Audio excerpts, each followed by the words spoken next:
Is there a Mike Tyson story? Listen, I was just telling her, listen, I don't work for Mike Tyson. I work for the club, like that. The next thing you know, he slapped me in the back of the head. Go ahead. All right. Hey, guys, welcome back. We have probably one of the strongest guests we've ever had, if not the strongest, because he's definitely way stronger than I was. And we have Chris Cormier, the real deal, with us. I got my co-host Justin Harris with me for the Goon Platoon Live. And man, we are honored to have you, Chris. And I think we'll be fanboying out tonight. Yeah. So wait, are you in China right now? Yes, I'm in China. I'm at the Langham Hotel in Shenzhen, China, whatever the hell it is. So what you got going on right now? I was out here with at an expo. They had a 3-day expo out here just past weekend, and so I missed going to the Cal, even though I did a little commentary on it, on what I thought about it. It's just a lot of loopholes to try to get to the StreamYards type stuff, but I made it through. Yeah. I still got one more stop to make at a gym. I'm working with a gym company out here called Real Leader, and they wanted me to come out here, do that, and did an appearance in the gym.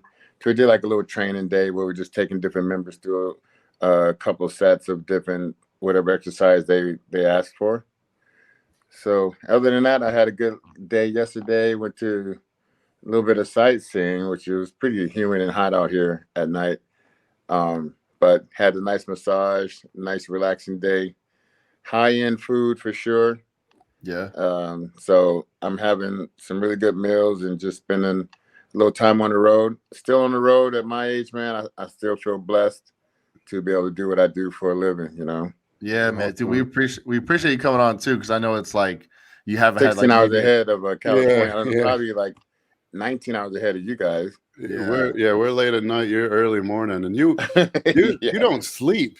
I mean, I know you were always kind of known for that, but you were up like 4 a.m. China time, and now we're 9:30 China time. Yeah, because I did a podcast earlier with Dennis James and those guys at 2:00 in the morning. Oh man! Did you bring the PS5 with you? Be honest. No, not this time. But I have my Fire Stick with me, so I get all the movies and just catch up on different stuff, and I can get some live television, so I was able to watch the Game 7 of the Celtics in Miami yesterday. So that was cool. Yeah, if all you guys don't know out there, Chris is probably one of the better video game players out there. I remember when we were going to dinner one time, and I was training in San Diego. I was visiting Chris, and me and my fiance now, we were at the restaurant, and I called Chris, and he's like, "Yeah, man, I'll be there in a second." And I think I FaceTime him, and he's playing Call of Duty or something. And we're already at the restaurant. I was like, "That's awesome." Yeah. But it was a good game. I couldn't put it down. Yeah, was it a ranked match? Yeah, you can't put that down. No, I play online. I play online with a lot of guys, and also Madden. John Madden's that's my game since 1992. Yeah. So I saw Jacob, another guy that you work with, a friend of ours. He posted once you were playing him, and because they were sitting there, and I was like, and I remember I was losing, I was down by 2 or 3 touchdowns, and it was like the second half, and I was like, and he was recording. And I was like, I got to do something I haven't done before, and I start picking these other plays that I have in my pocket, but I didn't use it the whole game, so I just started bing, bing, bing, and he got the whole comeback all on video. And I came back on this guy. He was that was so funny. But I'll say this: so, if anyone is getting into bodybuilding now and whatnot and hasn't heard some of your story, just give us a brief. It don't gotta be crazy, but give us a little brief, where you came from out there on the West Coast, and just how you got started, and also give us a little bit background on wrestling and whatnot. Okay. Well,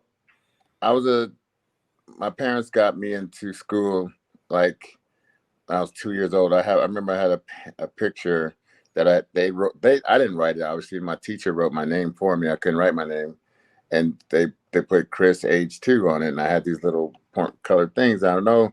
I remember like, damn, because I used to go to school and I'm still using the bathroom on myself, and I'm like coming home in loner pants. Like I started school like hella early, so I actually graduated at 16 years old. Wow. And I was in school. And I was like on a smaller scale of, like my friends were all bigger than me because they were older than me and more mature. So if this means anything to some of those guys in that age range and going to school with older people, that's when you go into in junior high and you still haven't matured yet. You have like no pubic hair, no nothing.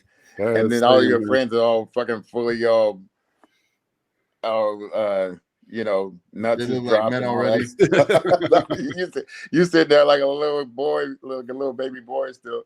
So I was that guy. So started to lift weights, started to do little push-ups at home. I was going to the boys club, doing a little stuff. So you could say that's probably like 1979 area. Wow. When I started lifting weights. Some of it was for football, some of it was just for self-confidence. And back then I was in the sports, but I lived in a neighborhood to where it was like a gang-related neighborhood, as far as like we was a neighborhood. It wasn't like, okay, we wore the same color stuff. We wore, like, my whole neighborhood wore the same stuff, and we just took care of each other and watched out for each other. So, I wasn't wearing any tennis shoes or anything like that to school. I wore, uniform, So when I got to high school, I was playing football. I was all this stuff. I had like a D in PE because I was dressed like, khakis and crocus eggs every day. I wouldn't wear shorts or anything like that. That would be you'd be a laughing stock in the neighborhood. You did that. But then we just switched. Me and my core friends, we started cutting our hair and wearing tennis shoes, wearing shorts, and just like wanted to have something more in our life besides the actual neighborhood stuff. And I started wrestling that year. My brother was already wrestling, but it was new to me. I was in the 10th grade now. And oh wow, I didn't know you started that late. Yeah, that late. So that was the first time I saw it. But I wrestled. I remember I was in trouble in school. So the time when I was in junior high, when they had introduced wrestling, I was in trouble and I was in a principal office at that time, so I didn't get a chance to wrestle. So then when I got into high school, my brother's like, hey, you got to try wrestling. I said, okay. So I went out there, and, when you start to wrestle, if anyone's wrestled, Derek Lunsford, he wrestled also. You see that cauliflower ear he's got. Yeah. And but also, just getting introduced to that type of, that fight or flight feeling when you're on your back and you're looking at the lights, and you can give it up or you can stick it out, and it's up to you. That type of thing, it's like most people would just give up, and I learned that that's humiliating, and that's not something I want to be a part of real quick, because the ones I gave up, I didn't feel good afterwards. And then after that year, I did fairly well as a first timer. I was athletic, I was strong. I just didn't really know the moves, I wasn't really taught like that. I'm just like, shoot in, double legs, single legs, basic unders, takedown stuff. Takedown stuff. And then I wasn't a great finisher. Then I started to learn the leg ride and, getting people off of you, cross facing, all this stuff. So then ankle picking was my thing. That was very, very valuable to me, the ankle pick. So I'm in class one day, and I also started bicycle motocross at the time. So I'm doing bicycle motocross, 2 or 3 days a week, even on school nights. I'm racing out of town, and then I wanted to be a pro bicycle racer. I'm like, I just want to. So here's the thing with me: I wanted to be a professional something, and I didn't care what it was. Yeah. But I remember I told myself that when I was like 3 to 4 years old, and it never left my mind. Like, I want to be a professional. I'm gonna be one of the best in the world at something. I don't give a shit what it is, right? Yeah. So I'm like, I'm gonna be a pro BMX racer. So then I'm racing. Then I was combining that with football, combining that with wrestling, and then, going to getting better and better at wrestling. Then I'm like, you know what? I'm gonna stop wrestling. I'm just gonna concentrate on bicycle motocross. So then I was racing, and then next thing you know, I went to one of the matches to watch my brother.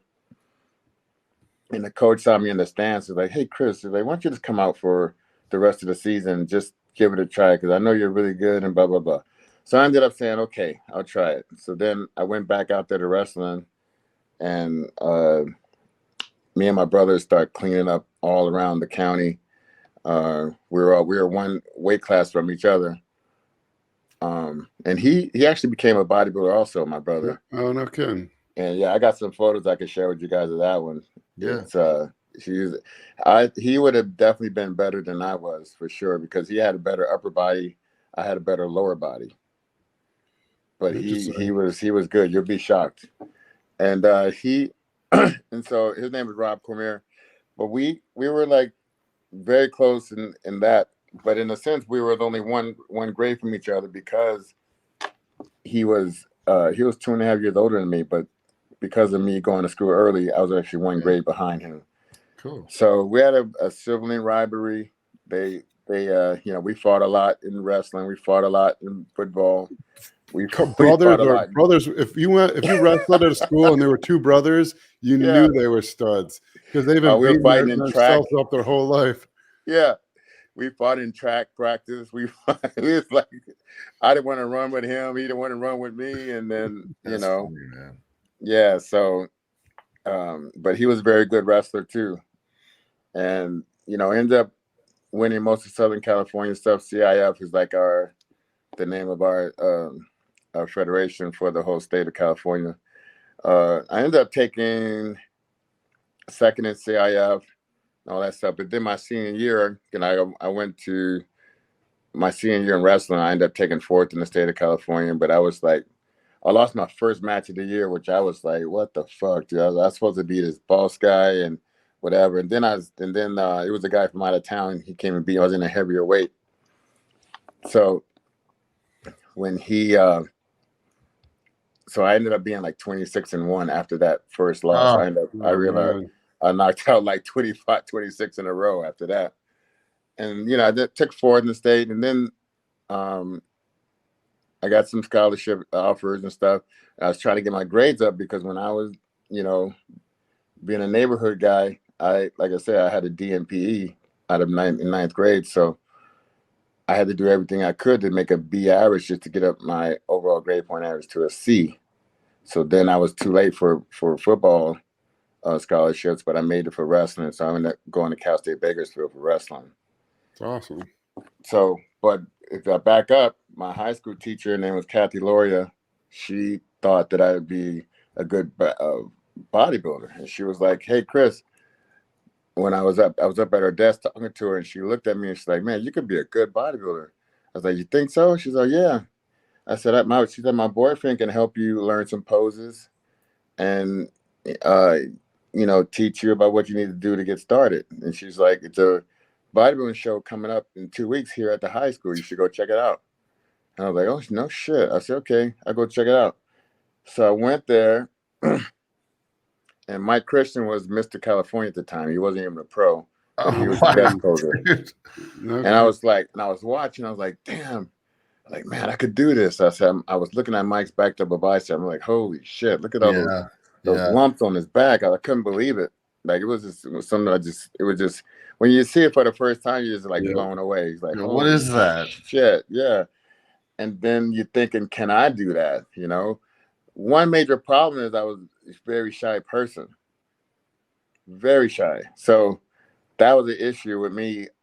I was 15 at the time. I started going to Gold's Gym Venice, driving up there. And then I'd come back, just buy a tank top, buy a magazine, and I'd come back to school. I'm wearing my Gold's Gym tank top in school and shit. And think about this. I'm a senior in high school. I'm turning 16. I'm going to compete in bodybuilding. But then I chickened out, dude. I chickened out my first show. Like what? Like the week of, or like? Yeah, the week of. I chickened out. I did the same thing. I tried to do it. I tried to do a show like in 2002, and I got like 2 weeks out, and I just couldn't do it. And then I didn't come back to like 2004. Right. So I ended up chickening out, but I actually went to the show. It was in my high school again, and it was like 3 teenagers in it. I'm like, oh man, I could have won this show. Like I was just so shy. I felt naked up there, right? Yeah. Hell yeah. I felt naked like a motherfucker. So then the next year, I said, I'm gonna do it next year. Damn it, I'm gonna do it no matter what. So I actually went to Cal State Bakersfield, but I was actually training the whole time. So I started gaining muscle during the season, and my weight was out of control. And my coach wanted me to, Coach Kerr, he wanted me to be 167s again. But I was like, dude, I can't make it. It's like, but I wouldn't stop training the whole time either, Yeah. And that's so back that was back when you guys did brutal cuts. Now they got restrictions. They don't let you go below 7% body fat. They measure you. Really? Yeah, whatever your body fat is before at the start of the season, there's a weight cut limit. So like the crazy weight cuts, they don't let you do anymore. But back then, this guy, it'd be like, oh, what are you, 208? Yeah, you'll wrestle 107. Because even in high school, I was 182. Yeah. And I had to be 167 in 3 days. Yeah. It's crazy. 3 days, 167. You're losing. I could lose 5 pounds in 1 hour back then if I wanted to. And that's just how I did it, But all of this was giving me a mindset behind what I was going to be doing in the future anyway. So I think wrestlers make the best bodybuilders. There's no tougher sport than wrestling. You don't even need much food. You can just go out there and give it all you got. You're used to grinding on nothing, not even food or water. Yeah, food or water, and just high energy. Yeah. And then I remember I started to train people, and I had some competitors want to leave the workout because they're hungry. I'm like, what the fuck is that? Yeah. They get hungry in the middle of the workout when they leave, but they want to get their calories back. Now, so after, you're in college and whatnot, obviously you go on to win USAs and no. Back it up. So here's the thing. Competing as a teenager, that's where my first show up that I came back the next year, I won. It was at my high school again. But it was like 13 teenagers. Someone was roided out of their minds. I was like, what bigger show. Yeah. I was like, what the hell? So I took 4th. But then I did I said, you know what? If I'm going to do this bodybuilding thing, I want to see what it's all about. And I did like 7 shows in a row as a teenager when I was like 18. Oh wow. And and I'm like, I want to get up there. Like nowadays, the mindset is I don't want to lose to anyone. So I'm not going to compete and tell what. My mindset is I want to get up there and I want to get my feet wet. I want to be on stage and just to know what I need to do, just to understand the stage and competing. I just wanted to get the experience. So when I was 19, I actually won the Teenage Cal. Sean Ray won the Men's Cal. I met Sean because he went to El Dorado High School. And I met Sean when I was in high school. And he was like the world teenage champion. So I ended up winning the Teenage Nationals 87. And then I was around some of the right people the whole time. So I got into deep tissue massage, all that stuff as a teenager. And I did it the whole time I was competing. That did a lot for me. Just being around the right people my whole life did a lot for me as far as my knowledge of the sport and what I was doing and what to do and how to do it. So then I kept competing. I'm doing bodybuilding. I'm still doing football. So I was a state safety, all state for safety for junior college. So when I left wrestling, I got hurt and I went back home. I wrestled at College of the Desert. But then I was trying to pick, what I want to do. And then I was like, got hurt a couple times more in my knee and stuff. So I said, let me just do this bodybuilding thing. So my mom looked at me one day. She's like, Chris, if you want to be a bodybuilder, you need to go and be where bodybuilders are. And it's not here in Palm Springs, So I said, you're right, Mom. I gotta go to Venice. And so I just went there with no friends, no nothing, just dove in and just put all my cards and chips in the middle of the table and just went for it. Man, that's awesome. She supported you. Yeah, for sure. And she was my first big supporter and sponsor. She gave me $2,500 a month. She's like, Chris, I want you to just concentrate as much as you can on your goal and what you want to do in this lifetime, and I'm going to help you as much as I can, and she did that, That's cool. And she would be crushed when I don't win too, and that would piss me off. I'm like, motherfucker, so I ended up winning the Cal. I met Flex and Sean. I did a little podcast with Sean Flex earlier, and he reminded me when we went out, and we met at the Cal in '89, but we all met up with me, Flex Wheeler, and Regan McClinton. We became this close-knit group of guys. Yeah, that's what I remember. I remember you three when I was first starting out. Yeah, and we had that mentality hey, we're going to look out for each other. Anybody say anything to you, they got to say something to me. It was that's our mindset on everything from the time we woke up to the time we went to bed for years, So,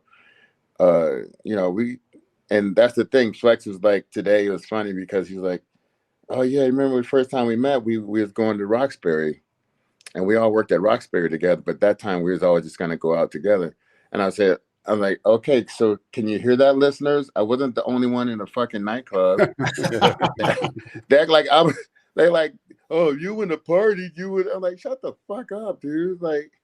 That shit used to piss me off, man. Yeah. What are you talking about?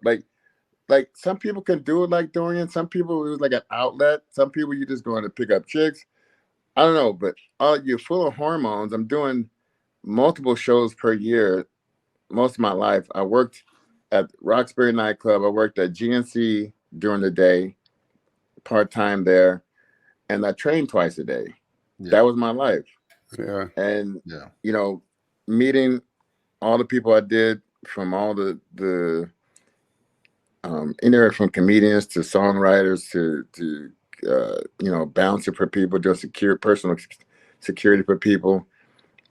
I was just laying down, the foundation from which, I was going to spend my life as a bodybuilder, and I was going to, these are my core guys right here. So we were paranoid not to train. So we would leave work sometime. We'd play video games after work together, right? So, and after that, we'd go straight to the gym sometime. Oh, man. Because it was we were paranoid as hell to miss a workout. That was our thing, We would do anything to reach our goal, and I was to turn professional in the sport of bodybuilding. And that was back when turning pro was a big deal. Thing. Yeah, big deal, man. Half the time you turn pro and win your first pro show. I mean, a and lot of those guys that turn pro and go right into winning shows. Well, I think that the main thing is it was only one guy went pro out of that competition. It wasn't a slew of guys that will go pro and you don't know who they are because it's just too many to remember. And back then, if you think about it, I know some of you guys don't know that type of life, but all the phone numbers, all your addresses in the phone book, that's what you went off of. It wasn't oh, I don't want to give this person my email. I don't want to give this person my whatever. No one cared like that. But everyone read that magazine once a month. That was the Bible. Oh yeah, that was the Bible. You read it from the start to the finish of that magazine every month. So everything within that magazine, everybody knew it because that's what we did. Now it's a lot of information coming every day, a lot of photos coming every day, and it's no way to keep your mind locked in on something or it means something. So whenever you win that show, then next thing you know, yeah, exactly. So we got a 94 Flex. I had that magazine. Yeah, man. Yeah, I bought because I was like you. I was like a late bloomer too, and all the guys in my family were real big. Like my dad was real big, like overweight, not but big. My uncles were all big. My cousins were all big, and I was little. You come from a big titty family. Yeah. And so I wanted to learn how to get big, and so I would make my mom buy Flex magazine or Iron Man or Muscular Development because I was too embarrassed to go through the line with her. Oh, really? So I would make my mom grab it for me because I was a 130-pound 14-year-old. I don't want to I would look like an idiot. But, wasn't that weird? Hey, I remember the Joe Weider anabolic mega packs that was in the store. And I used to thought I was buying steroids. So I'd go in there, once a month, I go buy a pack of steroids. You'd be hiding this. Yeah. Yeah. Oh, yeah. I remember my dad getting mad at me. What is this shit? What do you I thought, and it said not a steroid supplement. And I'm like, yeah, right. Yeah. We know the truth. That's steroids. Yeah. Oh man, I bought so many nasty protein powders. I remember the Russian Bear. I went. Russian Bear. Russian Bear 5. I took that in college. I had Russian Bear in college. But it was. How old are you? I'm 44. 44? Damn. Okay, so you're right up in there. Yeah, I started right up in there. I had the muscle builder. You remember the muscle builder from Joe Weider? Oh yeah. But I was putting ice cream and milk in mine. It's the only way you could get it down. I remember the first time I mixed a protein shake, it said drink immediately. And I was like, why do you got to drink it immediately? I mix it all up and I go to pull it into my mouth. And by the time it got to my mouth, it reformed into a clump. Yeah. It completely formed back into some sludge. So nasty. I got a question, Chris, about the Roxbury. I don't know if it was at the Roxbury, but a night bouncing. Is there a Mike Tyson story? Oh shit! How many times have you? I've probably told this 1,000 times, but so that was before I turned pro. But myself and Flex and Rico, we would go, to the clubs and stuff. I was actually working that night. Flex wasn't working. He got fired because he got into this big fight, and he already got fired by this time.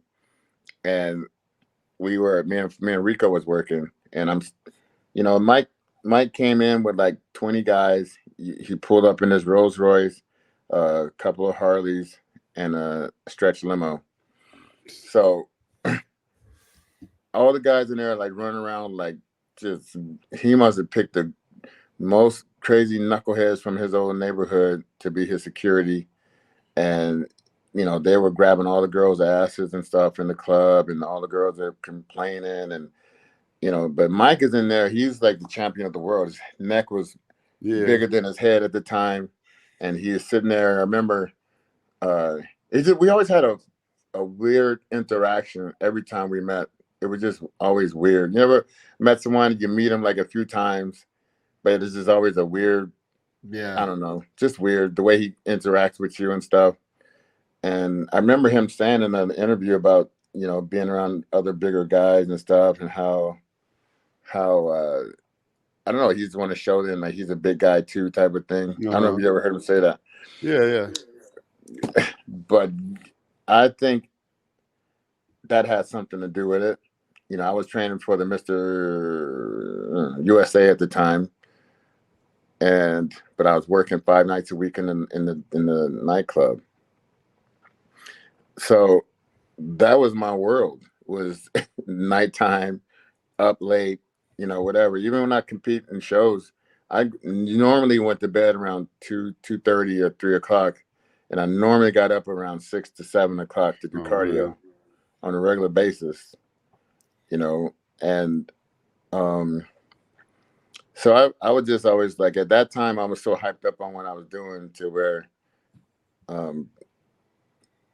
it was like you have like a certain energy about you when you're really trying to accomplish something. You're not that tired. And like I rest when I'm died type of shit. That was my mindset. I don't need the rest. So, but some people, they don't need a whole lot of rest. Some people don't need to eat a lot of food. There's people like that. and I just think I was one of them. That I wasn't a huge eater, and I wasn't a big sleeper. So Mike is drunk by the time this thing is over at the club, and I'm just standing by the limo, and just as security, we're just watching making sure there's no fights in the afterwards. And that's where a lot of fights happen in the parking lot after Roxbury would close.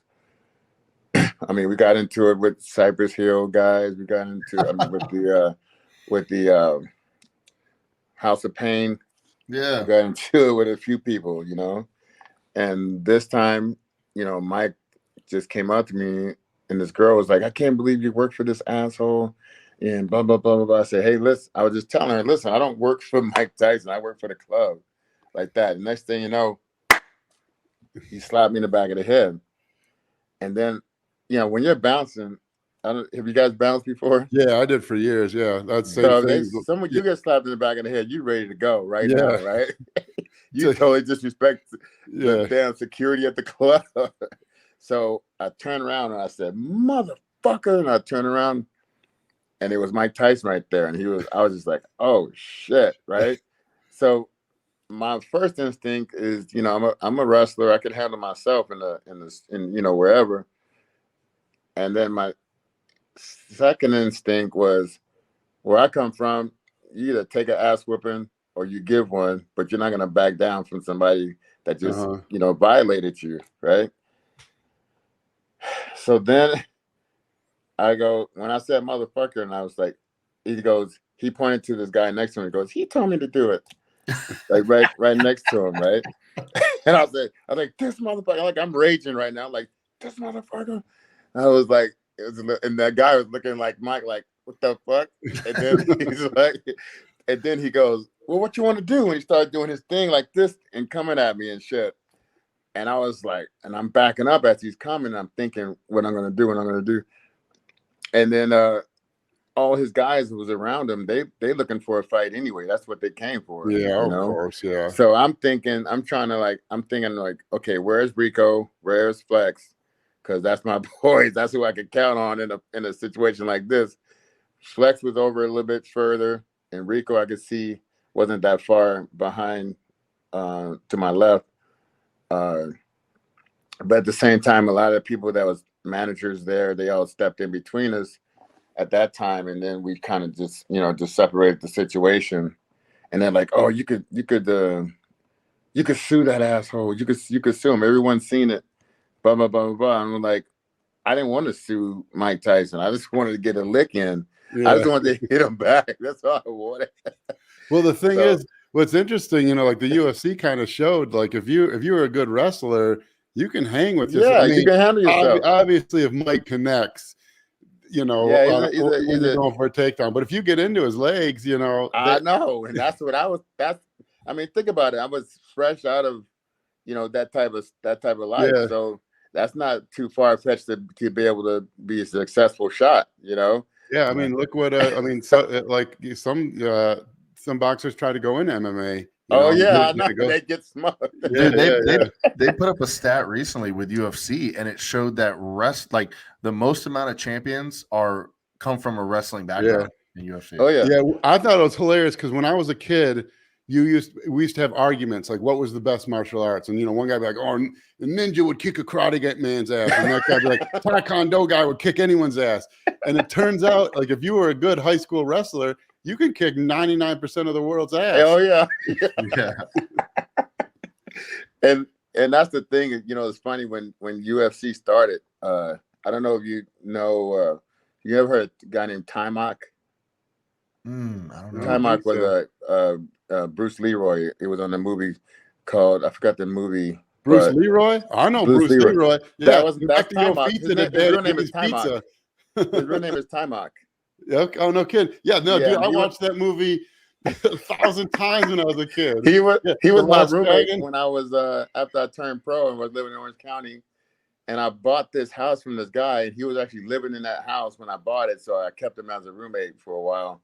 Oh, no kidding. That's hilarious. Dude, I still drop quotes from that movie. Yeah. So he was a referee for the very first UFC stuff because he was like highly into the martial art business. So he was one of the referees when the very first one that happened. So that was like in the mid like 95 or so. Yeah. My dad and I rented not the first one, but we rented the first super fight one with with all those that big Gracie. guy and the yeah. So he was staying in my house. I remember a big fight happened. He was telling me, and there's always like little fights from between those guys, like off camera type stuff, you know. Oh, no kidding. Yeah, that's funny. So anyway, so a week goes by. I'm still pissed off about Mike. I'm pacing the floor. I remember I was talking to my mother about it. I was like, I just want to find him, you know, and just like confront him about it, you know. And so me and Rico and a few guys from the club, we took the night off and we said, we're going to go find Mike Tyson. How many people? Like 3 people on earth would say that. Ridiculous, man. No, how mad you got him? Not crazy, but that's just mad. You gotta be pretty damn mad, dude. Mad and crazy. Yeah, there's 3 people on planet Earth who would go looking for Mike Tyson. I know. So we ended up we went up to a couple clubs, wasn't there. We ended up going to a place called Larry Parker's, and that was in Beverly Hills, and that was a hangout after you go to the club. So we're in there eating at Larry Parker's. And lo and behold, his whole crew comes in. You know, we knew a couple of people that worked for him at the time. That this one girl, her job was just to buy Mike Tyson condoms. That was her job, and he paid her for it. It's like Snoop Dogg's blunt roller makes 50. Oh yeah, he would just same like. Thing. So then, next thing you know, they started playing his fights, and that's when he got knocked down from Buster Douglas. And he was like trying to scramble to get his mouthpiece and stuff. And the whole place was quiet, you know. But me and my whole table was laughing our ass off, and we're like laughing, and everybody looking at us like we're crazy. We just trying to do anything to get his attention, you know. And so we turn and look at him, and he see that we're laughing because he got knocked down, and he said, shit happens like that. That's exactly what he said. There's no way I would know that shit unless I seen that shit. Like who would? That's exactly what he said. Did he put 2 and 2 together? Did he think it was? Do you remember you? Like, bro, that's the kicker. He never think. Yeah, he actually remembered me then. But I had people like over the years. I even got a photo with him after that. In England, I went to a show in England. He acted like he never met me before. Yeah. Then we had a coach, Frankie Cassavetes. He was training him early in the morning. He introduced me to him. But I introduced to him maybe like 5, 6 times. He never actually ever remembers me ever. Oh yeah. Never saw me before. And I'm always walking away like, you know, you fucking hit me before. Like you never seen me before. You know, that was always my mindset behind him acting like he never seen me before. But anyway, Rico stopped him when he was going to the bathroom. And he said, hey, man, why you hit my homeboy like that last week? And then he goes, oh, he's a big guy. He could take it. he said, so he did remember. That's what he funny. Yeah. So he did remember. Bro, I took that as an apology. I was like, you know what? He's sorry. He respected you, man. He was like, yo. But that's a cool story. I mean, not many people have a story like that. No, man. Tyson, I mean, by Buster Douglas, I mean, he dropped quick after that. But Tyson before Douglas was, I mean, it was a spectacle. I remember when we were in Florida when he fought Spinks, and all like me and my dad cared about was finding a way to watch that fight. Because that was, you know, like Mike Tyson's punch up was out. I still remember the code 0. You want to jump right to Mike Tyson at 007-373-5963. I love punch out, man. That was badass. But so he was like, I mean, he was it in the late 80s, early 90s, up until about 91. And I was I took the name Real Deal because I kind of looked like Evander Holyfield a lot, especially when I was younger. Yeah. So I didn't know if that had something to do with it because I know him and Evander, they didn't, they had their ups and downs, but they knew each other. Even when they were getting ready for the Olympic trials in '84. So man, that was that deal. Man, that's so going back, so you're in the 90s now and going through all that stuff. Dude, what was it like training like at Gold's, right? Because you were the staple. You and Rico and Flex. I just want to say a shout out to Mike Quinn, man. He's passed, saw that. He actually, it's funny that me and Mike knew each other from Palm Springs. Like, I don't know why, but he was training at my Gold's Gym in Palm Springs. But then I'd see him in Gold's Venice because he trained with Robbie Robinson, and Robbie took me under his wing as a teenager, and we got introduced together to do some training and he was going to help me. And I hung out with Robbie. He's like my uncle. He knew my parents, he knew my family, and we spent a lot of time together, me and him. But he actually spent a lot of time with Mike also, so he would tell me different stories and stuff. And I remember when I was in high school, I drove up to Venice. I saw Mike. I think it was one of the first times I saw he was training with Robbie, and I saw him lift 465 in a bent over row. Whoa. And he did about 4 reps with that shit, and big reps. Wow. And then I remember he slammed it to the ground. He said, "Motherfucker," like that. And I was just like, I've never seen anything like that in my life. Yeah, he was an interesting character, man. That oh yeah, because he wasn't tall. He was only like 5'9", 5'10". Yeah, 5'10". Biggest back in the bodybuilding, bro. Yeah, biggest. If he would have had the legs to match that, you're talking Mr. Olympia for sure. Oh yeah. Wow. For sure. And then I'd see him in Palm Springs later when I got a little older, and I started measuring myself up to him. I'm like, okay, my legs are bigger, better than his. I'm like, well, shit. I was like, maybe I can somehow be able to, beat him one day or whatever, or get on that level in some kind of way. And then I just got to know him later on more so. And I remember he said something about me in the magazine, and that's like the Bible, like I said. And I remember I said something back to the writers, because I'd go up to Weider headquarters, and I would go there like 2 or 3 times a week to Weider headquarters just to talk shop with the writers and maybe do a little article, and or maybe then because we started to appear. Me and my crew, we was on ESPN doing stuff back then.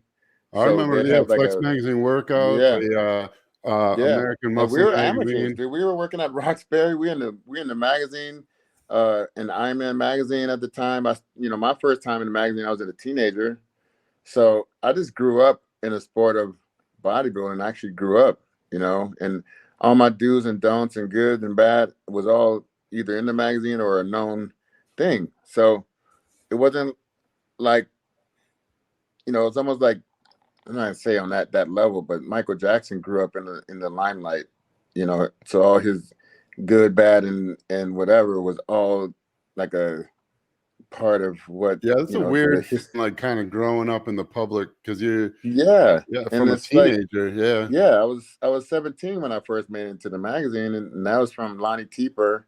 He saw me at a show, and he's like, "Oh, you got to watch out for this kid, Chris Cormier. He looks like Evander Holyfield," and blah blah blah blah. That was when I started, So, if you put most people in that situation, you're gonna have a whole lot of different stories about that person. Yeah. And I think that has a lot to do with people seeing me grow up and seeing me, I knew all these judges on their first marriage, put it that way. Yeah. And they all the same judges that judge Olympia now and judge me as a teenager. Yeah. So we've been around each other my whole life. Same judges. Yeah, that's cool. But yeah, I remember because you three, Rico, Flex, and you were like kind of the crew in the magazine. Right when I started, because I really got into it about 94, 95. And so that was kind of every magazine. And I wanted to be strong. So I was a big fan of, like, Flex had like an amazing physique, but I wanted to be strong. I want to look good and be strong. So that was like I was a huge fan of yours growing up. Thank you, brother. Which is why I said when we met at the 2006 Arnold after party. I know you don't remember, and I probably was like an annoying kid who wouldn't shut it because I was 20. I was 26 by then, but I was trying. I was an amateur I was getting into the USA's that year, and I was asking you every question I could imagine. You thought, dude, just let me enjoy the night. I mean, I get this chance ever again. I better ask it now. I didn't shut up. Dude, was that? I mean, when you were training there, and you guys are just like full bore going at it, and Paul Dillette was there sometimes, stuff like that, and Paul was there. What was that like? I mean, because you traveled a lot, you go to expos, you go to different gyms, you see what it's like now. What was it like back then? Like, give us a little taste. Well, back then, let's say, to me as a kid coming up and wanting to be this professional bodybuilder, I had, early dealings and relationships with people like Robbie Robinson, Gary Stridham. All these people took me under their wing and, thrashed me in the gym.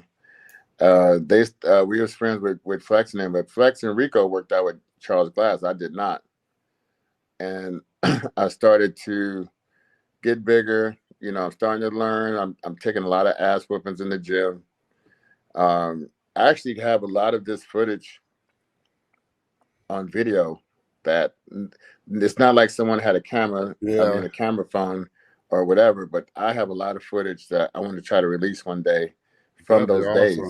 It's from those days, and it was awesome. I even got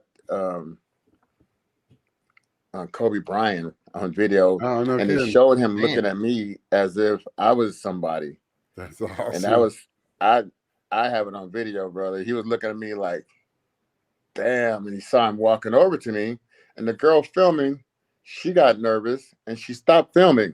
Oh, dude. I'm like, what the fuck? Because when I saw it again, I'm like, where'd it go? It was like, it just showed him like peering over at me.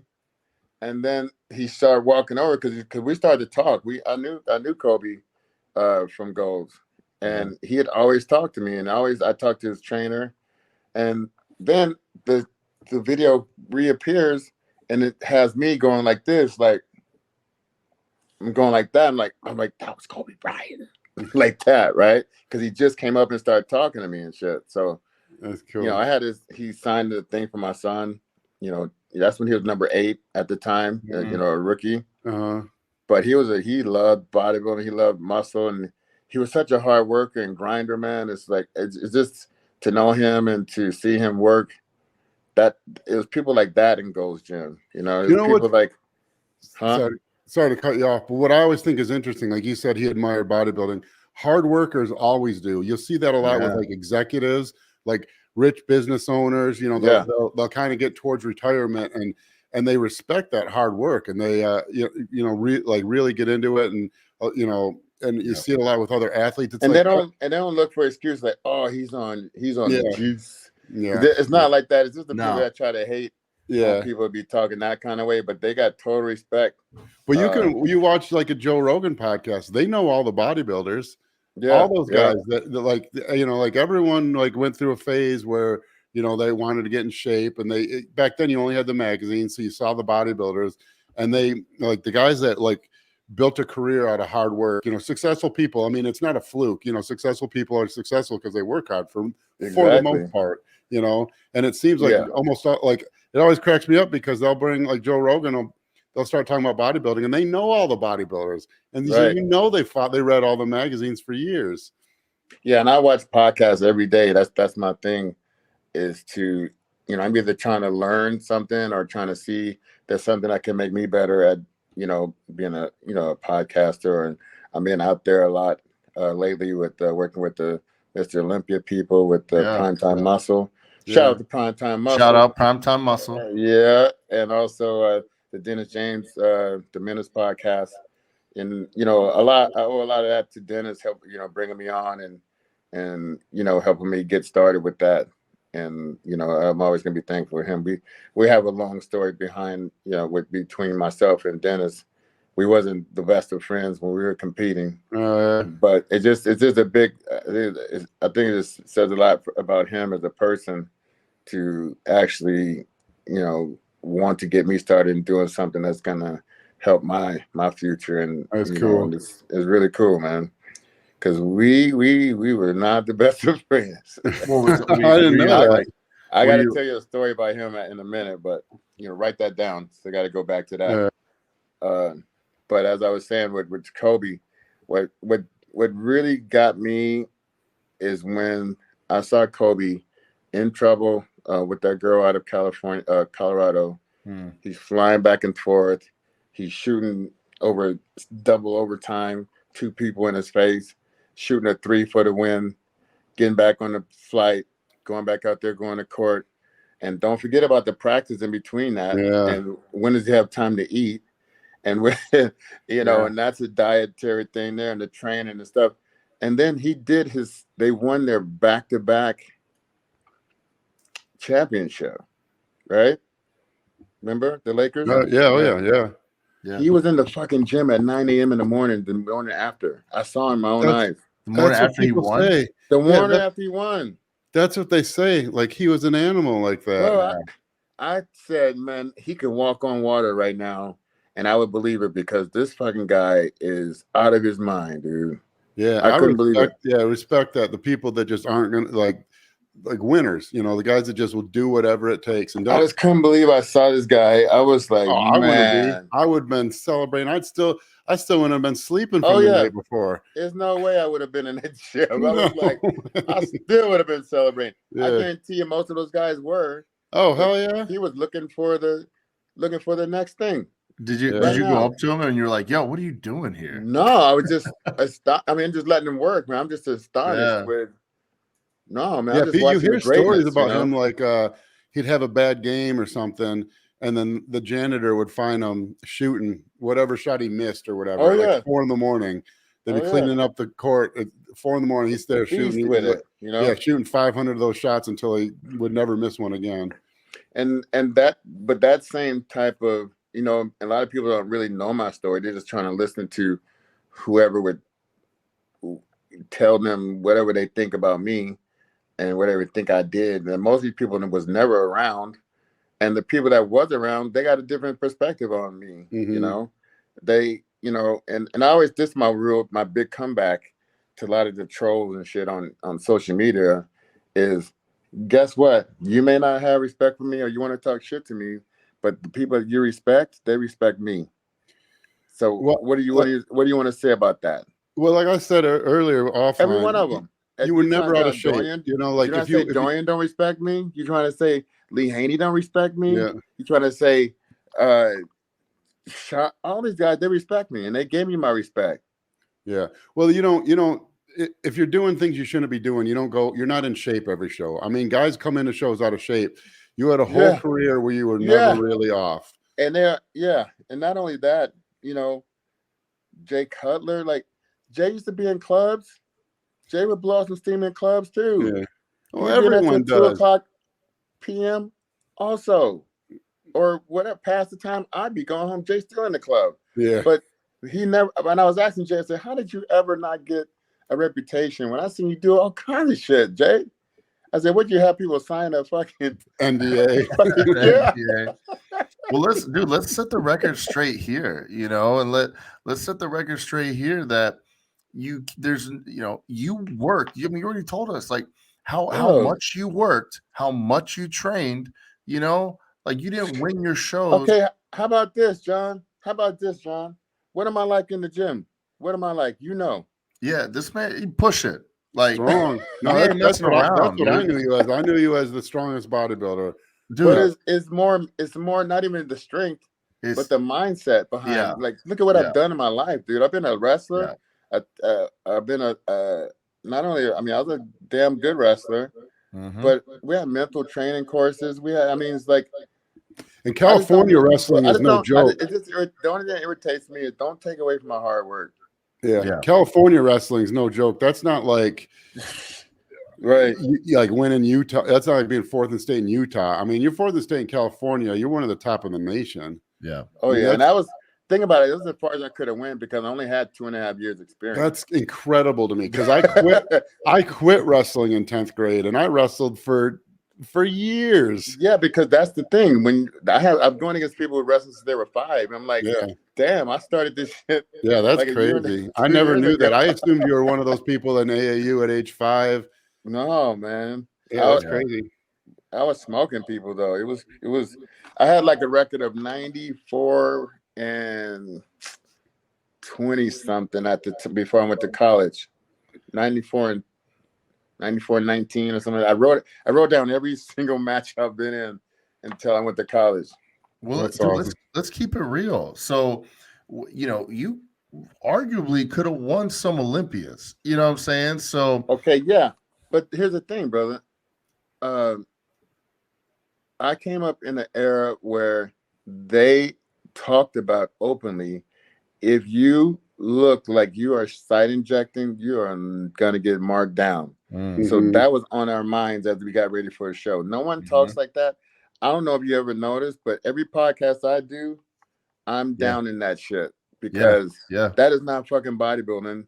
And some of these guys that beat me in shows, that was the determining factor. It wasn't the body. And they always said, "Oh, Chris, your body was so evenly proportioned. It was your downfall." I'm like, that was the fucking goal, dumbass. That was my goal since day one. What are you talking about? That was my downfall. Like, your body's supposed to match all over. I was developed from head to toe. I was contracting my hamstrings and flexing my hamstrings as a boys club member. I remember in the boys club when I used to do that shit, and kids were like, "What the fuck?" And I was like, "Dude, who does that?" Like, you want to talk mind muscle connection, dude? My shit is off the charts because who's doing lat spreads before they're 12 years old, and who's doing hamstring curls without even knowing what a hamstring was? I didn't know what the name of it was. Yeah. I just knew I could do it. And who's rolling their stomach like that before they're fucking not even 10 years old? I've done all that stuff. That's actually real mind muscle connection, and that's when you able to. I mean, I don't even talk that way, but when you're able to read the muscle, like I could read the muscle and read the body, and I mean, you're just on another level, and I don't expect everybody to know that level because I know everyone's not on that level. So when I started to talk and I started to notice the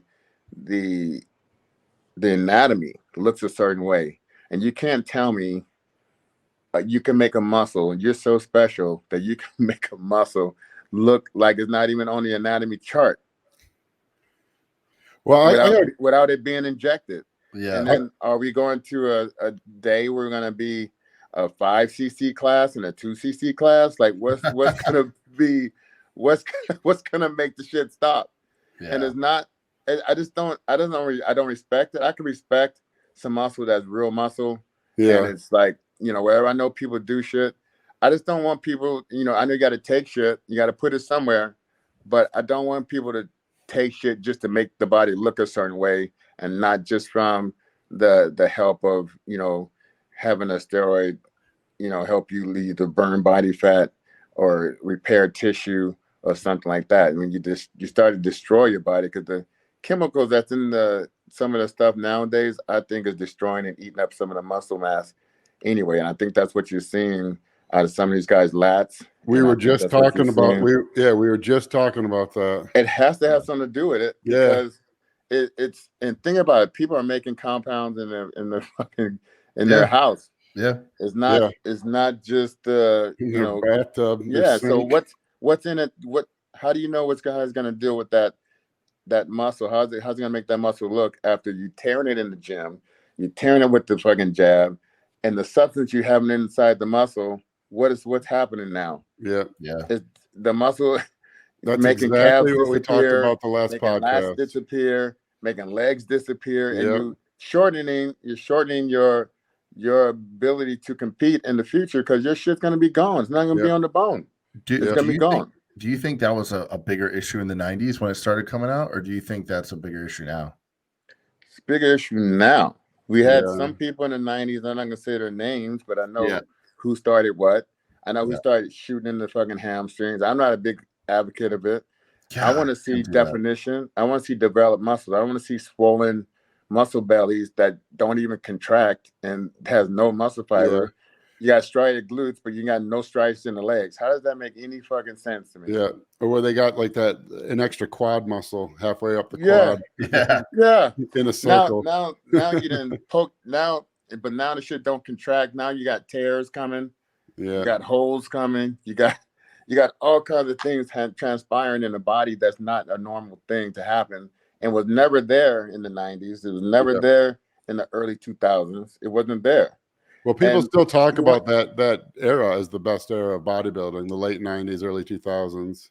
But if you take the principles, look at the principles that it takes to be a bodybuilder, they kind of trying to changing what it takes to do a show. No, a lot of people don't want to pose. A lot of professionals don't do. You should pose at any chance you get after a workout with someone, especially someone like myself who's fucking done that shit with the best of them. And I get some guys that want to come train, but they don't want to pose. Okay. Or I'm in an audience. It don't fucking matter. Yeah. You fucking have a show or not. You're learning how to present your body. You're learning how to go into a pose. You knowing that, I some people think I'm not harsh, but they think I shouldn't say some of the things I do. And I'm like, I just noticed stuff from watching bodies ever since I was 12 years old. I'm 55 now, dude. Yeah. And I'm still helping and watching and trying to help motivate people in the sport. Dude, I'll say when I was training with you in San Diego, you're like, all right, now we're gonna go pose. So we crushed the workout and like, all right, we're gonna go pose. And we walk upstairs and Chris brings us in like this like broom closet. And this thing is like the pose room was a little small. And so he closed the door and he's mandatories, quarter turns, everything, which, we're getting worked, we're sweating, but the room started getting hot. And like it got to a point where I was like, shit, man. I was like, do I tell Chris like I'm about to pass out? Like, can we open the door real quick? I was like, Chris, can we open the door? It was like, I remember you said that. You remember when I said that? I was like, yo, Chris, can we open the door, dog? That was a different breed. Now you got guys trying to prep without cardio. How many times do you think I've done that over the years, though, John? For what? For what? Just for somebody, helping somebody like that. Oh, dude, in you that probably atmosphere. Do that all the time, man. Just knowing you, like, and motherfuckers be trying to act like I'm about that life, dude. What are you talking about? No, you give back. I will say, bro, because I will say, when we first started talking and becoming friends, like, I was, I'm about hopefully gonna get my pro card this year, but dude, I was a nobody, like just coming up, and you were the first one to be like, hey man, let me help you out. You're a kid over here on the East Coast, come out here and let's put some work in. Okay, so you showed me that you're willing to take it there, because who would travel across America and to do something like that? A lot of professionals, you'll be amazed, they won't even do it. They want me to fly out to them. Of course, fly out to you. I'll pay my money to help you with your career. And then you're going to do stuff you're going to make money off of this situation, because I'm going to up your level right now. Yeah. I'm going to up your level. You're not going to leave you're not going to leave my workout without being up a level that's going to get you closer to where you're trying to go. Exactly. Right? Yeah. You know what I mean? The professional, I can name them off, dude. You'd be like, what the fuck? Like, they don't want to make the time to try to really get into better themselves just to make it happen. I'm not even doing, make a whole lot of money at this. It's like me. I still pick and choose where I put my energy, because I'm not going to just if you're not trying to be serious about it, I'm not going to put my energy into you and have it and want it more than you want it. But if you show me you want it and you trying to better yourself, then shit, I'll give you some energy. Yeah. You know? And that would be like letting people out there know, like, guys, you know, if you are serious and you know you're in town with Chris or you're in the area or you ever see him, man, go talk to him. Like, go talk to Chris, because Chris is a legend, right? This is a living legend with us. And I just want to make sure that, you know, you get your flowers. You know what I'm saying? Because but people want to just like I said, don't act like I'm not that guy. When you've seen what I did with Breon Ansley, no one really talks about it that much. But brother, I got pictures of Breon when we first started training, and to where he went to and how far he went, and how many wins he had in a row before he lost to Bumstead, which is, you know, I ain't gonna say nothing about that first one, but I just think he should have more more Olympia wins than what he has. I think he should have more than what he has, and people saw what I did. We built him brick by brick together. I've been with him for 6-7 years, and when he gets serious, that's what he does. He comes and we train and we stay together and we push it. And we push it, you know, day and night. That's a hard-working motherfucker, man, Breon Ansley, dude. I don't care what anyone got to say about that guy. And look at his muscle, how it looks. Clean, separated, no crazy lumps, no crazy nothing like that. And I can't say the same for a whole lot of bodybuilders on the stage right now. I got a question for you. Was there any contest that, because you came out of the 2002 Olympia prejudging in second, I think, if I remember correctly. And then Ronnie was way off, but they still gave him to him. I just remember seeing the pics in Flex magazine, and that was one of the Olympias. I thought, man, I thought that was potentially your year. But I had I had an uncanny ability of having some of the wrong people in my immediate circle, and part of me not being able to get my focus as it should is some of the women that I dated and some of the situations I put myself in, fucking with me when I don't need it, you know, their own selfish whatever the fuck. Oh no, they'll lay it on right before a contest too. They know waking up, standing over me with their fist balled up, all kinds of shit went through your phone, whatever the fuck it is, whatever the hell they thought they was more important. And I always tell them, I said, you're not more important than what my goal is. I don't give a shit what we go through. You're never gonna be in front of me being the best bodybuilder I could be. And I think a lot of them took that as a challenge. I think that was a mistake to say that. I said on the first date so many times. Oh man. Hey, they were like, hey, all right, I'm gonna show him. Okay, we'll see, motherfucker. I'm gonna be different. Oh yeah, I'm different. I'm gonna change him. Yeah. So but yeah, man, the 90s, let me go back to that, is the 90s and gold. When you walk in the gym, it seemed like you would hear a buzz, like an energy buzz in your ear, because that's how electric it was for me to go into Gold's Gym Venice. And I trained there even as a teenager. When I went to Teenage Cal, I went up there and I stayed at a buddy of mine's house for a few weeks. And I was just going there and training twice a day, going to the beach, laying out. I wanted to lay out where they did when they filmed Pumping Iron. I wanted to go into the gym, and I wanted to go into the gym and put it down. And I'd stay away from, I was there just by myself. Like, I'm just like, I'm trying to do this. I don't care. I lost, I had to leave girlfriends and leave friends and leave family, all to do what I was going to do. I was going to sacrifice anybody and everything to try to get where I'm trying to go. And I would go to Gold's, you'd see the top 10 or 15 guys in the world in the gym all at one time at 10 o'clock in the morning till 12 o'clock. Then you see them all at the firehouse between 1 o'clock and 3 o'clock. And then you see them back at the gym at 5 o'clock to 7 or 8 o'clock. And that was every day. and no one's missing, you would be embarrassed not to get stepped in that gym after people know you're supposed to be in that gym. Like, there's no way you was missing a workout. I can see that. Yeah, so and all the photographers would be hanging around there. So Artie Zeller, rest in peace, who used to take all the pictures of Arnold and all the other guys. Artie Zeller took a lot of those black and whites. Yep. And he began taking photos of me and being interested in myself.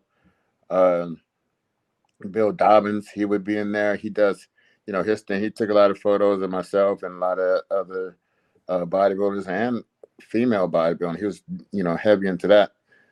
We had a guy, I forgot his name. He was from Muscle Mag, and he would watch us. He'd be like not a stalker, but he would watch people train hard, and he would talk about them, take a picture of them, and we're missing out a lot because we'd get like the inside scoop on he did this many reps with this much weight. He'd count your weight and he'd count your reps and let people know what's going on in the gym. And that was basically like our first type of social media type stuff. That's cool. Yeah, it was cool, man. So you might go in the gym that day, you may not know you're going to end up in a magazine because, some photographer was there and they saw you and they took a picture with you. And my crew, we was in the magazines a lot, but like I say, we was on ESPN a lot also. And then we had the East Coast, West Coast wars. Mm-hmm. That started some shit because everyone thought they trained hard on the East Coast. We thought different, and we trained harder on the West Coast, and we had the better physiques on the West Coast. And we thought that the East Coasters was just jealous because we got the ocean breeze running through Gold's Gym, and you guys had whatever the hell y'all had on the East Coast. Yeah, y'all just talking shit because we got the girls and we got the beach and we got fat women, we got the bodies. Chris, so your close friend also is Dorian. Did you ever hear he had a quote one time where he was like, I'm here trudging through the snow, and all I can think about is the guys in California. And, and they're gonna pay for that. Yeah, he told me that. Yeah. I'd go stay at Dorian's house and train. Oh, brother! I remember the first time I trained with Dorian. First time I met Dorian, he wanted to meet me, and I was like, what the fuck? That's cool. These guys, because he just took second in the Night of Champions, and they flew him out to Venice, 1990. Oh, and he said, yeah, this guy Dorian Yates want to meet you. I was like, really? You want to meet me? Holy shit! Like, what the fuck? It's like, why do you want to meet me?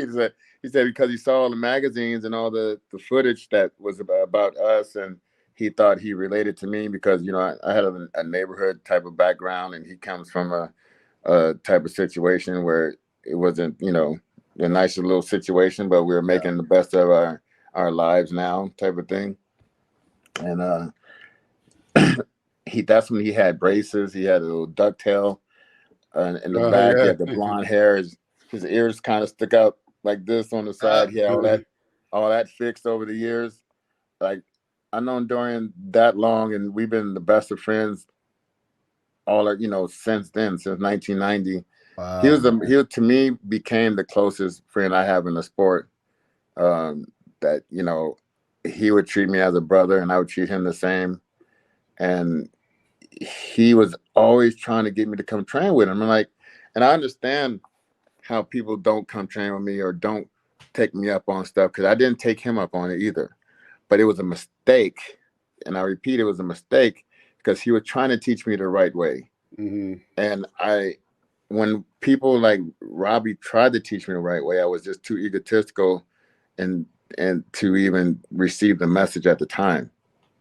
So I understand every situation. I understand every person, and I understand why people don't, because I felt that way at the same time. I've been that person too, Yeah. But he instilled it. Like, we'll be in a different country, and he'd be like, Chris, you swinging the weight around. And I'm like, no, I'm not. I'm like, I didn't understand what he was even talking about, because everybody else let me just do the shit. Yeah.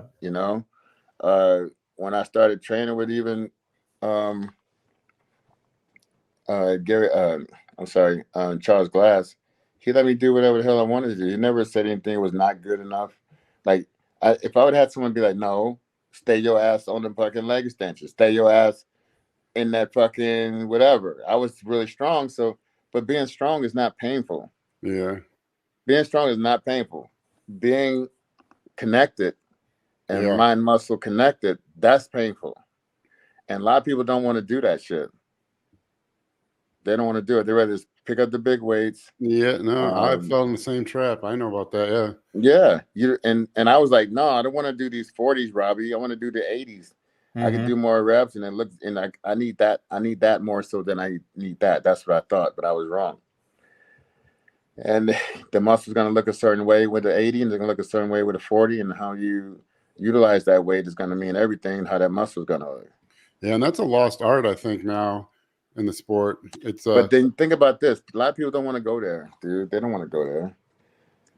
They don't want to go there. It's a very different sport. Because I remember coming up, buying my first magazines in like the late 80s, but mostly, through high school, through the 90s, 94, and it was like, my view of bodybuilding was you prepped 2 hours of cardio. Your diet was brutal. You trained twice a day. And that's what my view was like, it was like hard work. How hard work can you work? Where now, like, you got guys, everyone's trying to not prep without cardio. Guys are, all for shortcuts, looking an easier way. Yeah. I can put a machine on me, and I can walk around with these fucking patches all over me, and I'm gonna get a. I'm gonna get a fucking what the fuck? How many Miss Olympias put a patch on them and try to make the muscle contract for them? Yeah, there's no way. There's not. Come on, that's man. What I say every time. And what are these muscles looking like? Show me the results. That's whenever a new thing comes out. That's what, like the peptides that are out now or stuff. I say, show me the results. What was the best era of bodybuilding? What were the guys from 95 to 2005 doing? Because that's when the best bodybuilders. And if you ain't looking better, then it ain't working. Exactly. Mm-hmm. Yeah. It ain't working. So that's a whole nother podcast in itself. That one. Yeah. But but I was just gonna say that's something I learned in the 90s is that's what we did. And like I said, we were totally paranoid to miss a workout. And sometimes that took some unconventional ways. We'd be falling, in that same situation, John. I was in that, me and Flex and Rico would be in the posing room taking turns posing, and we'd be falling asleep in between because it's so steamed up in there from the sweat that you just get sleepy. And we just next thing you know, we sitting on the ground or laying down and we're waiting to take our turn in the posing mirror. Fall asleep. Yeah. And it was as far as like some of the shows and stuff, we'd go to Europe and do 4 shows in 4 different countries in 4 consecutive days. And I'm not talking about a week, 4 consecutive days. You got to show tomorrow. You got to show tomorrow. Wild. You got to show tomorrow. How did you peak for those, man? Well, the thing is, you learn after doing it, and then doing it. Then you're like, I'm not doing this shit again. Then actually, no, you're doing it again. I did it 4 or 5 years in a row. 4 years like that, and then we take a break, 2 days, and then we go to another country, and then we go to Russia and France, and at the same time, we're doing it because we're trying to keep the sport going, which we get no credit for these days. We get no credit, and it should be something said about guys who made their mark the way we did, because you had to be somebody to be in that magazine. You're not just somebody that pick up a phone and start your Instagram. Yeah. And all of a sudden you got 1 million or some followers because you got whatever going for you or whatever you connect with the crowd about. Yeah. You didn't have that. So you had to make your way, not from YouTube, not from anything, but you had to do it a whole nother way, So with that being said, the 90s guys, I'm just glad I was in that era. I didn't win the Olympia. I didn't win the Olympia. I took third a couple times. Couple questionable calls twice. Yeah. 2002, I thought, couple questionable calls. Yeah, well, like because back then you couldn't get the information. There wasn't the internet. So what we would do is we'd call front desk at Venice. You call Venice. That's how you find the results. That was social media. Venice Beach. You call Venice, and you find out who won the top 10. Yep. And that's how you found out your shows. Yeah, and then you waited 2 months for the magazines to come out, and then you'll be fucked. Yeah, you'll be like, behind. Yeah. Well, how many Ironman did you win? I won 4 in a row. Yeah, it was something. I remember that. But the thing was, I could have been 5 in a row, and I didn't. And I actually I called up, and this might have been my fucking fault. And I was doing the Arnold's, and I was taking second in the Arnold every time I went the Ironman. I took second in the Arnold. I'm like, damn. Well, maybe I need to not do the Ironman and just do the Arnold. So then I called the week Dexter. before, right? Yeah, week before. And I said, Dexter, come out here and do the Ironman, and you'll beat Lee Priest. I said, come do the Ironman. I'm not gonna do it. He said, you're not gonna do it? I said, nope. I'm gonna be in the audience. So I'm in the audience, ripped up and ready to go, watching money. I'm watching Dexter come out from Florida, come win the show. And then we go to I was beating Dexter every single year and every single time. So I wasn't worried about Dexter at the time. So then 2005, it was just me and him. And I was just thinking, all I just got to do is show up in shape and I'm going to get it. Mm-hmm. And lo and behold, I came in a little bit flatter because I wasn't really pushing on. I just wanted to get in shape. And then they put Dexter over me because they just saw him in the Ironman with the great lights. Yeah. And they was probably a little jaded to me. You know, they are people, the judges. Yeah. And then because if you go back and rejudge it, I think you could see that I actually beat Dexter in that show. I was the better physique in that show. I was way bigger. I wasn't that much taller, but I was way wider. And I had, he always had all the stuff he had going for him, his trademark stuff. But I had mine also. And I was pissed, man. I was broke after that show, dude. I was just broken down, dude. It pissed me off so much because I wanted that show so bad. And then I was like, I was gonna not even compete the next week in San Francisco. That was 2005.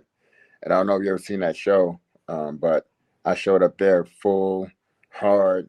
Mm-hmm. I had everything going in that show, and I demolished Dexter and Victor Martinez and all these guys that was in the Arnold Classic where I just took second. I just killed them all the next week. And some of those guys won the Arnold twice. Some of the guys won the Arnold 4 or 5 times, and it just be the wrong time, the wrong show. It won't be the right show. Well, how many times were you second at the Arnold? I've beaten Jay. I've beaten, this generation wouldn't think so, but I've beaten Jay. I've beaten Ronnie.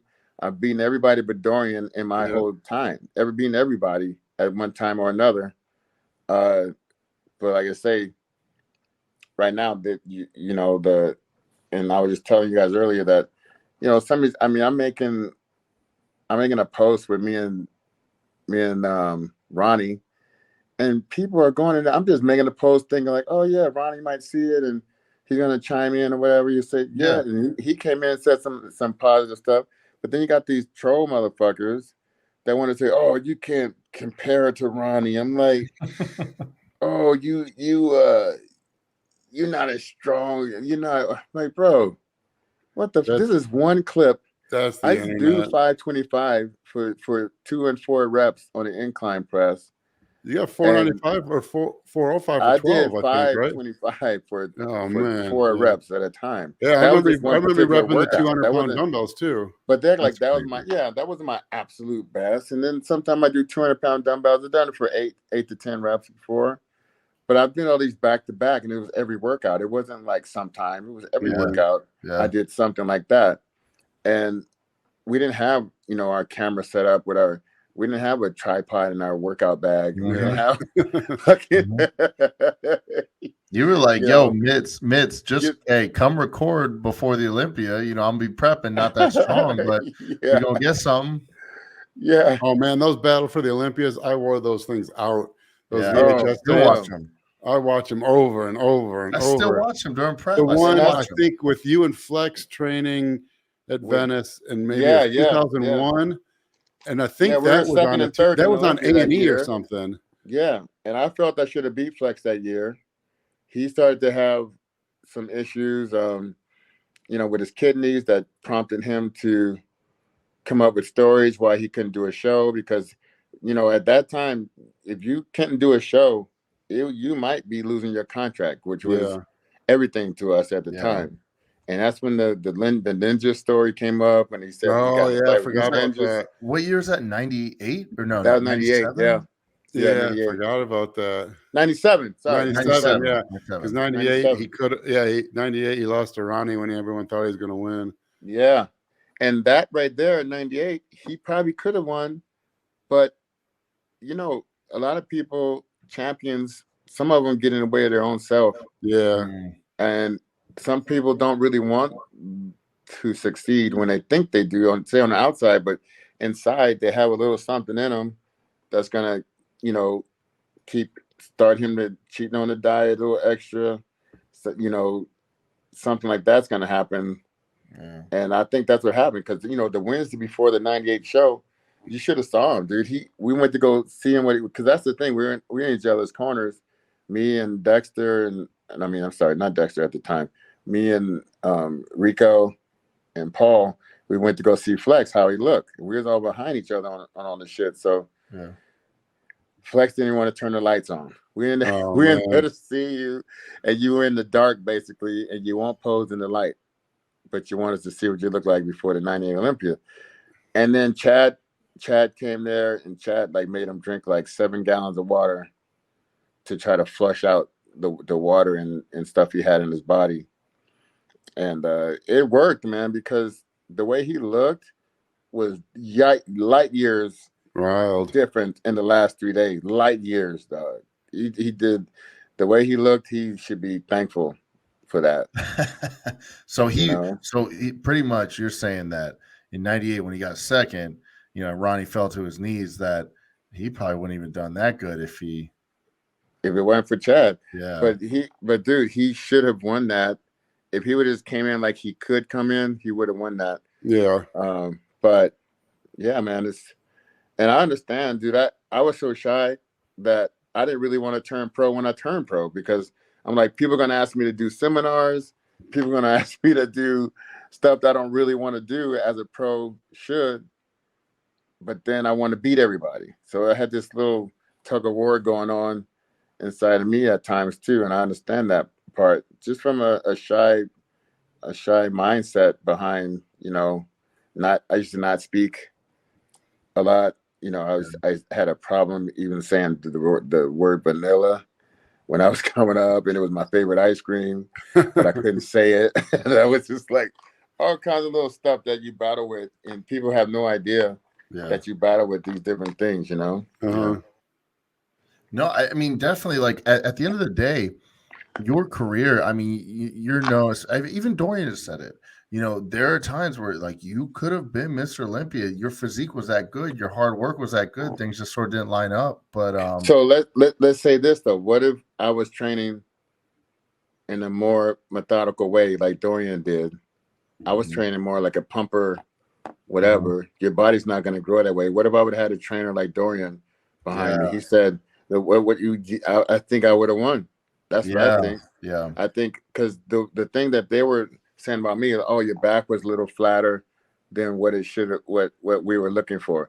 But yet they looking at dudes that's sticking needles in their back and going up against me. And I had more of a conventional, what you see, when you see a body with real muscle, those muscles on the that you see on in all the forms. You never had pointy delts. You never had. But if you look, everything was developed. But if you stick a needle in it, it's going to look as a certain way as if you didn't stick a needle in it. And I think a lot of guys putting that in the traps and all this stuff. I didn't do anything like that, and so they thought that I was more of an obtainable physique, but not what a lot of other guys was doing. And was I 2 or 3 cc's away from being the champ in some of these shows? Probably so. But I just had a different mindset behind what I thought was real bodybuilding or not. Yeah, you kept it real, like your nickname. You kept it real, man. Yeah. You know? Yeah. So people, you know, and then you'll see. I mean, look at my quads. Look how diced that shit was. The hamstring. Every time you used to have that gnarly knot on your hamstring. Yeah, my hamstring. Yeah. So I'm displaying everything. I got everything, but you know, if you put a needle in your quad, it's not going to look like that. For those who don't know, have the feathering, you're not going to have it. Yeah. And if people are doing that and they act like that's bodybuilding, that's not bodybuilding, dude. If you on the anatomy chart, it's not like that. Yeah. It's not there's like that. Yeah, there's no circular knot halfway up your quad. Like that. Yep. Yeah. No. A hamstring is not a big bicep like that, but yet some people start doing it and people think that's bodybuilding. I'm here to write that shit, and I don't care. I'm going to keep talking about it till that shit is not in the sport, because that's fucking bullshit, dude. And you know, work harder, work smarter, fucking get the deep tissue massage, get the fucking find the right people, not just cupping. Cupping is not going to help the muscle look a certain way. If you got injuries or some shit, okay, cup that shit. Because I get it on my shoulders, because my shoulders are jacked now. Not from training, but from I got into I fell in the ocean and hit the bottom when I was trying to bodyboard. What was this, Chris? Just like when I was in Australia for during the pandemic. I fucking was trying to body surf at my age, like I'm a fucking kid, and fucking blasting my shoulders, dude. Like this one is hard to lift up sometimes. This is better now, but I get work done every week, you know, just for range of motion and shit. Yeah. Not in the gym, you know? Yeah. No, I mean, at the end of the day, and people can say, you know, about Sean Ray, you know, well, you know, Sean was too small, this and that, blah, blah, blah.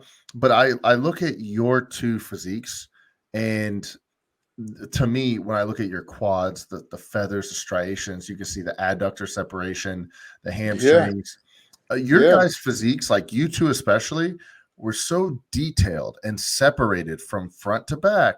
And that's why you guys were consecutively the best bodybuilders in the world. For sure. You're right. Because we're really bodybuilding. We were, like I say, we grew up together basically as teenagers and into the sport, and still to this day. I didn't always agree with everything he said or did. And he probably could say the same about me. But one thing is we have respect for each other. I wanted to kill him at certain times in my life from shit he would say. Just that's his delivery is a little fucked up for me sometimes. Yeah. But he means what he says. He stands by whatever he say. And he just have a particular way of saying things that gets under people's skin sometimes. But he's been who he is since I've known him, so I know what to expect. You know, so but we respect each other as friends, and we hang out still. That's cool. Yeah. And yeah, man. But you had a consistent run. I mean, if I could be wrong, I'm remembering from memory, but I want to say from like 99 through 2003, other than one Olympia, I think you were top 3 in every show. Yeah, I'm pretty sure there was one Olympia you were 5th. The thing is, but I started. But I was top 6 in '94. My very first Olympia as a rookie, I was top 6. That's insane. Yeah. And I was beating the likes of people who they think was better than me. You know, Mike Francois, he never beat me in my lifetime, but he roared off some wins as a pro, as a rookie.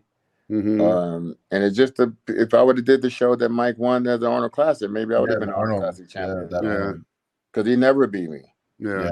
You know, and Flex got in his car accident that year, and he took second to Mike at that 95 Arnold, and I did the Night of Champions that year, and I took 4th. But my first win was 97. I won 11 pro shows, 55 pose downs. I was in 22 second place, 35 top 3 placings. It's a lot of shows. And 75 pro shows over the length of time that I compete as a pro. Yeah, you don't place top and motherfuckers 3. still talking shit. Yeah, you don't play place top top 3 and 35 pro shows.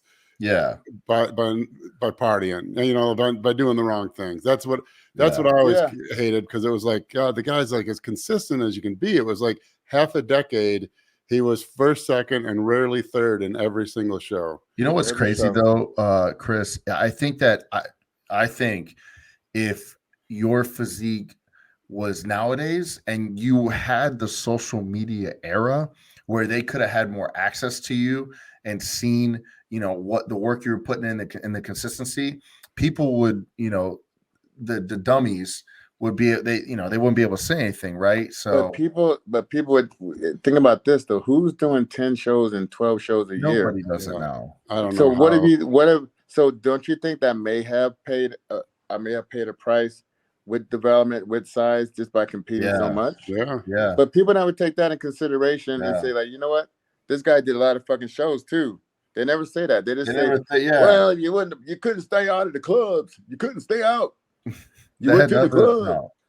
And then it grew so much that people think I was in the club the night before the show. I remember I was never in the club the night before the show. Like, who the fuck is in the club? Chris is partying before prejudging. Yeah. I get judges saying that shit. Like, what the fuck are you talking well, that's about, someone dude? Probably sabotaging you. That's someone telling the judges, trying to, I'm just do you think that biography that came out, like, did some of that or no? Of course, but here's the thing. These guys that made, the guys that made the thing, and I told them I don't think it's a good idea. Mm-hmm. They want some shock value to the shit, I guess, but they had something for them to read.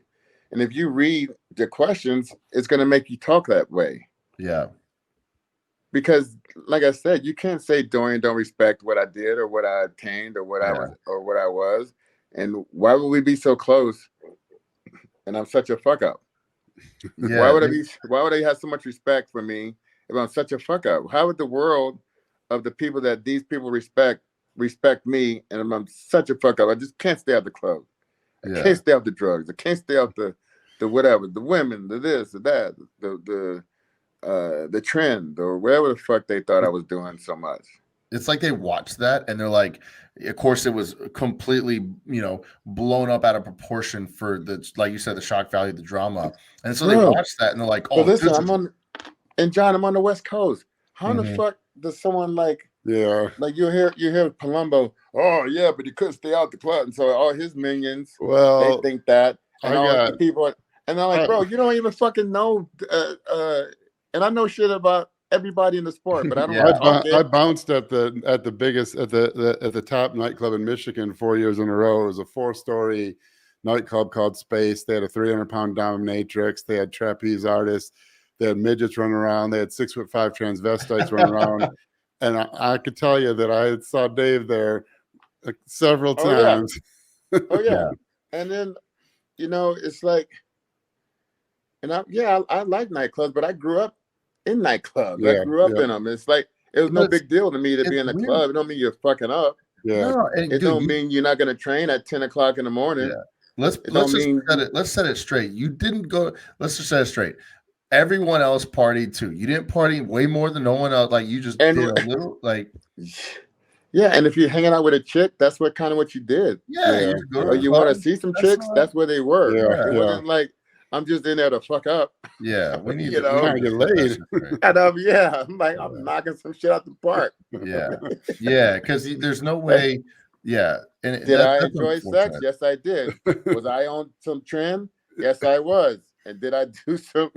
Was I doing 10 shows a year? Yes, I did. And came in shape for many years, over a decade. Came in shape for all of them. Yes, I did. Yeah. So what is wrong with anything? And not only that, you try to make me out to be whatever, but everybody does everything I did. Yeah. No, everyone made money off the things that I was doing. Yeah. If I had a Louis Vuitton bag, like you see on that shirt you have on, guys, how many bodybuilders got a Louis Vuitton bag? Where is it? Up there. How many? Many, right? How many people wore a fucking jersey in the club in the gym? I started that. Yeah. Yep. In the 90s, I was a Dallas Cowboy fan, so I'm like, oh man, I'm wearing this Greatest jersey. team in the world, by the way. And then they started wearing the basketball shirts. Who started that? I was doing that in the late 90s, early 2000s. I was wearing the Dallas, some of my videos and stuff. But it wasn't there before then. You know what I'm saying? We just need to make our own new biography for you and just put it out. I'm going, but I want to do the real deal. I want to do one in my own words and be from me exactly, not just what people can read something from and take whatever and put their own thing, spin on whatever. Because who all saw me that has something to say about me? Everyone has something to say. Who saw me doing this? You just is hearsay. Yeah, it's all hearsay. It's like, who saw me doing what? Like, tell me what was I wearing? Where was I? And it's weird how people always want to, when people don't listen. The only people who really criticize you are the ones who haven't accomplished what you have. Like people who are doing just as good, if not better, they're not going to talk down to you. It's always the ones who like, right. Michael Jordan doesn't go out bashing people. People go out bashing Michael. You bash up. Exactly. You don't bash down. Exactly. Yeah, exactly. And it was some fool on the Instagram saying, what was he saying? Like, oh, you couldn't hold a candle to Ronnie or this one, or you couldn't. I'm like, bro, you beat Ronnie. I know. I beat, and I got footage, photos. I got all that shit to prove that I've done that stuff. So that one photo shoot in Flex when you were with you and Ronnie with the boxing gloves. Oh yeah, it was one of my favorite photo shoots. Bro, I wish we would have had social media back then, because the workout we did was, we were doing 465 military press. Oh man. We was doing these bends over rows with you can ask them, man. We went at it in that gym. We went at it. That was no bullshit. We was even really running around with them gloves on. We was really seeing what we got a little bit. Man, and we worked out at Gold's Gym. When he came out for that photo shoot, we worked out together in that Gold's Gym. We did some shoulders, and oh my God, dude, it was just, that's the thing. I wanted to work out with the best of them. I wanted to work out with Dorian. I wanted to work out with Ronnie. I wanted to see their intensity, and I wanted to see what they were about, and that'll tell you a lot just from that workout, because you want to give it your best when you're going with these guys too, right? So hey man, I got to get rolling. I have to check out his hotel. Like I said, I'm in China. Sorry for keeping you so long. And I'm coming back. No, we just started talking and shit. But man, let's do it again sometime. And let's go over some other things. And I love to do this again with you guys whenever we get a chance. And I appreciate you having me on. Yeah. Man. Yeah, let's do a part. I'm still enjoying what I'm doing. That's why I'm around. I still enjoy the sport, and I enjoy motivating, helping these guys. I'm looking to even do some stuff, with Nick Walker in the future here. Oh, cool. Hey, Chris, I'm looking to do some stuff. Before we go, what's the best way for people to reach you? Just hit me up on Instagram. Don't be talking shit. No, _Chris Cormier, or you can hit me you got my email, therealdealcormier@gmail.com. I'll drop it in the YouTube link. Yeah, and I'm not looking to work with every single person in the world, but some special people that I feel I could put my energy into, that I'll get something out of it also. That's kind of what keeps me going, and I'm looking to do some stuff in the future, like make a training app and all that stuff. Nice. To where I can continue to motivate and educate on what I experienced in my life and what I'm willing to, to share with others and help their goals and all that stuff. Yeah. I'm hoping to do all that stuff. So I got Yabba Labs, my sponsor, and hopefully do more stuff with them, even coming out with a little bit of nutritional stuff. Also a Real Leader. I'm trying to do I want to design some equipment with them. Oh, nice. Hopefully, if we get this contract done, if the contract's not done, it's going to be with someone else, because that's one dream of mine, is to try to help design some equipment. I know what to look for, what to feel for, in building that mind-muscle connection, and yeah, man, it's, and like I said, just my life as I've been, working with Primetime Muscle, all that stuff has been like, just it's a new way for me to connect with this new generation. But I've always been there for the generation. I don't know why the generation be talking shit to me when I've been there. They talk shit to everyone. But I've been trying to help people. People don't want to be helped. Level for years, like all my life. I never left the sport since I was a teenager. I never left. The real came back. It's not for money. It's none of that shit. It's just that, I love the hard work. I love, putting it down. I love seeing guys going after their goals, and you become a part of their journey. That's all it is, man. And it's like I ain't trying to be the best trainer in the world. I don't even put all my training ideas and training anything out there. John, I protect that shit because I feel like I put 45 years plus in the gym. Yeah. Oh yeah, damn. And that's another thing. I just hate when people, before I go, when people they'll learn something on Tuesday, on Wednesday they trying to show that shit. Like, this is what I learned. And look, bro, it takes way more to it. There's white belts and there's black belts. And I'm a fucking black belt master. Hey man.